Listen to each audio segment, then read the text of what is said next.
Hi, this is Donald here, and this is my review of Avatar the Last Airbender, the art of the animated series. This is the art book published for the series. Starting off, the book is a pretty nice size, around 180 pages, with really nice glossy paper, with high quality colors and a nice printer, just like any art book should be. Growing up, I was always a fan of this show. And I especially liked the costumes, the setting, and the storyline. Not to mention, all the bending and the action. It was also nice to see a show with some actual Asian representation, because being Asian myself, there's a lot of rich art, culture, and stories that I always felt like should be better shown and known in the West, at least.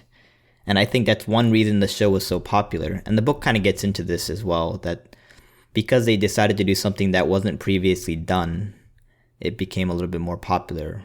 It is a theory. Also, part of it probably has to do that it was a big grand story instead of just episode by episode. This book had a lot of hand sketching and character concept art, which I really enjoyed. I didn't really care much for the completed final background artworks because, to be frank, I was never a huge fan of the digital animation and painting done in the show. There's some I like, but the backgrounds especially just sometimes look a little weird.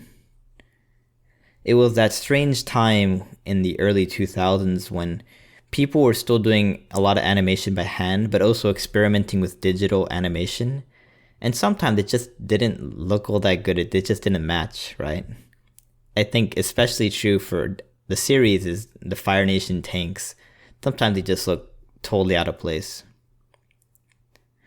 And the book talks about this, that they animated the most difficult to draw items, which one of them was the tank, because it has so many jagged edges and so geometrical, that if they did this, they would save a lot of time rather than sketching it over every single time. This all being said, I really like the pencil work and the sketching. The sketched concept art as well was very good. If you are a fan of this show, you will definitely get more insight into the design and why they went with certain aspects, and you also get a little bit of story insights too, I would say. When it comes to art books, I think this Avatar art book is a good standard for an art book. It has the conceptual art, it has the background development and design talk, it has sketching, color, character sketches, scenes from the show, storyboards, and digital background sketches. It has just about everything you would want. Would I recommend this book? I would recommend this book if you are a fan of the show, or if you're a fan of the show and enjoy art. Even more so, that would be a good book for you.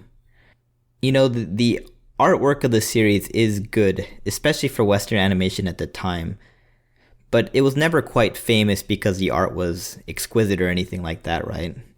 It was just a combination of good design, good story, good background, good messages, pretty good artwork as well.